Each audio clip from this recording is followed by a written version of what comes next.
Hello, everyone, and this is your host, Emma Emerson, for Golden Icons, and we are here with extraordinary and talented director, producer, and actor, Mr. Pascal Atuma. Thank you so much for being here today. Thank you for having me, Miss Golden Icons. Well, before we actually get started, we're going to go ahead and show you some highlights of some funny screenplays by Mr. Pascal here, so watch out for that. Something where you're beating around the bush. Family is coming. We're here in 2 days, but don't worry, they're only going to stay for 2 weeks.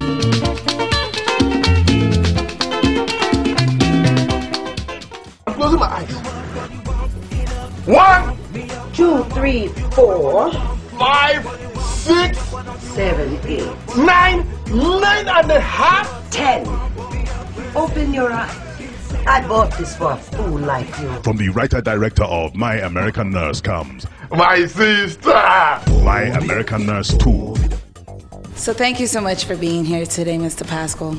Now, as we all know you to be this talented and very funny guy, but how would you describe the real you? The real me? Yes, the real you. I call the real me Pascal, and I call the show business one Pascal Atuma. Okay, what's the difference between the two? Pascal Atuma is the Hollywood, Nollywood guy. Pascal is the family guy that loves my nephews, my nieces, my brothers, my sisters. You know, they are the church-going one. You know, the one that likes to read the Bible when I'm by myself. I play music in my hotel rooms when I go to work. Likes to sleep with gospel music, and you know, I love life, and the one that doesn't like any atom of trouble. No drama. No drama, no trouble. That's Pascal. Okay. But on the other hand, Pascal Atuma, Pascal Atuma is a different ballgame. Really? Yeah. How would you describe him? Pascal Atuma? Yeah. Pascal Atuma is a business artist. You know, people call me, ask me, are you a writer? Are you a director? Are you a producer, actor? What do you want people to know you as? I say I am a business artist. Cure Edie, Stephanie. So that's Pascal Atuma, the business artist. Thank God for the talent, you know. So that's it. That's Pascal Atuma. So let me ask you, what are we seeing right now? Which one are we seeing? Pascal Atuma or Pascal? You're gonna see Pascal Atuma throughout this interview, but towards the end of the interview, you're gonna see Pascal. Hopefully, right? Yeah. So tell me, what makes you you? Like, what inspires you? I love the fact that that I'm still here today. I love the fact that I'm alive. I love the fact that I was born in a small village in Nigeria, Ibere, Ikwana, Omahia, Abia State to be exact. And I get a chance to operate in Hollywood, and I get a chance to test some certain things that many people that were born where I was born will never test, they will die. So the more I go, the more I get inspiration, and then the more I look back where I came from and the opportunity to be here, then that's what inspires me. And another thing too is that's very, very important to me is growing up. We used to listen to Sonny Okosun singing about change and how to help people, and people like Lucky Dube from South Africa singing. So those people like Zebrodaya them. You know, remember Zebrodaya, right? Zebrodaya. Yeah, those people like that. Those people, every time they used to come on radio or TV those days, as a child you run out. So that's what inspired me, and you know, so today, here we are. Now, we know how some parents can be. You tell them, I know you didn't just wake up one day and said, I want to be an actor. So let me ask you, how did you get into this? Actually, my mom wanted me to be a medical doctor. My dad wanted me to be a politician. Okay. You know, so they sent me to Federal Polytechnic, Wanafibo, to study medical science lab tech. I did that for 2 years, and I went to Queen Elizabeth Specialist Hospital to do my IT industrial training, and I was working in this lab, the medical lab where you test urine and stool and all that stuff. After testing that thing for 3 months, I said, I don't want to deal with urine and stool. So I left that one and I went into University of Port Harcourt to study engineering, civil engineering. So I did 3.5 years in civil engineering before I got my visa to America. So when I came to America, I said engineering, no. So I went back to school in Dallas, Texas, and I studied theater. So I finished theater May 17th of 2002. Then I moved to Hollywood May 22nd. So my dad and my mom, they didn't like it, but now they love it. You know what I'm saying? At the beginning, you know how the African parents are. You want to be a doctor, be an engineer, be barrister, be this, be that. No.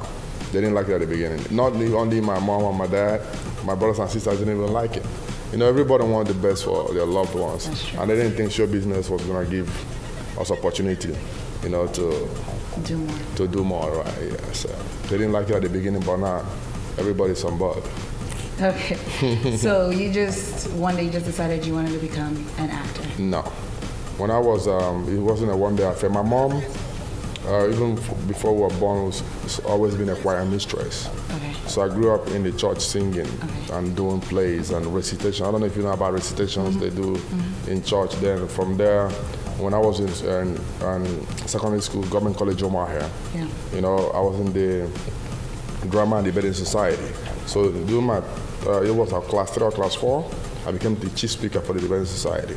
So that was when I first tested men's show business, because when you do debates in Nigeria, it's not just a regular debate, it's show, it's a show, you know. So from there, I actually wanted to go into that full time, but my parents, they wanted you to do science, you know. But when I got to America, I saw America as an opportunity for me to go back and do what I really love doing, because every time, most of the fun experience I had growing up came from the ones I had doing debate for my school, Government College. So if you were not acting, what would you be doing? If I'm not acting, honestly speaking, I'll be a soccer coach today. Professionally or not professional, I'll be a professional soccer coach. I will not be less than Jose Mourinho. When I go for something, I give it all. I'm talented. That's wonderful. Yeah. So if I'm not acting today, I'll be a soccer coach. So since you're a director, you know, what do you think about the couch casting style that is done both here in Nollywood and in the U.S.? Couch casting. And please explain that to our viewers. Couch casting. Hollywood, I won't say it's not in Hollywood, it doesn't exist in Hollywood. But the risk of doing stuff like that in Hollywood is too high, so it's a minimum because of the law. But on the other hand, the place we call Nollywood, which includes the Nigerian film industry and Ghana film industry, they call themselves Ghana Wood and all that. The couch casting thing is like cancer, an epidemic, serious epidemic. Because you see young girls with very beautiful talent, but they refuse to give up their body, you will never see them in any movie. Then you watch movies and you see some people that don't have no business acting. You hear what I said? No business acting, because acting, as defined by the people that, you know, that wrote everything about acting, acting is the ability to live in imaginary circumstances beyond reasonable doubt. Do you understand what I'm saying? The ability to live in imaginary circumstances beyond reasonable doubt. Now, that beyond reasonable doubt is where the talent comes in. So if God didn't give you the talent to be able to live in imaginary circumstances sometimes, and you go and sleep with somebody, is what I'm saying, and then they put you in front of the camera, and all of a sudden you think you're gonna be a star. No. Maybe if they use it to cast like 100% movies, only about 2% of those that use casting to get on top are still in the business up to today. Because you see, the person that's sleeping with you to put you in a movie is only going to sleep with you to put you in his movie or his closest friend's movies. That's true. That's not enough to keep you in the game. much. The only thing that can keep you in the game is talent, pure talent. And I'm not gonna lie to you, there's a lot of Nollywood directors that do that bull crap. If I'm gonna tell you something, my sister. If there's any girl out there, Nollywood or Ghana Wood or any that has ever worked in my movie, and I, Pascal Atuma, slept with you or solicited sex from you or whatever to put you in my movie, come out and say it publicly. But if I'm serious, either let the person come out, say it publicly.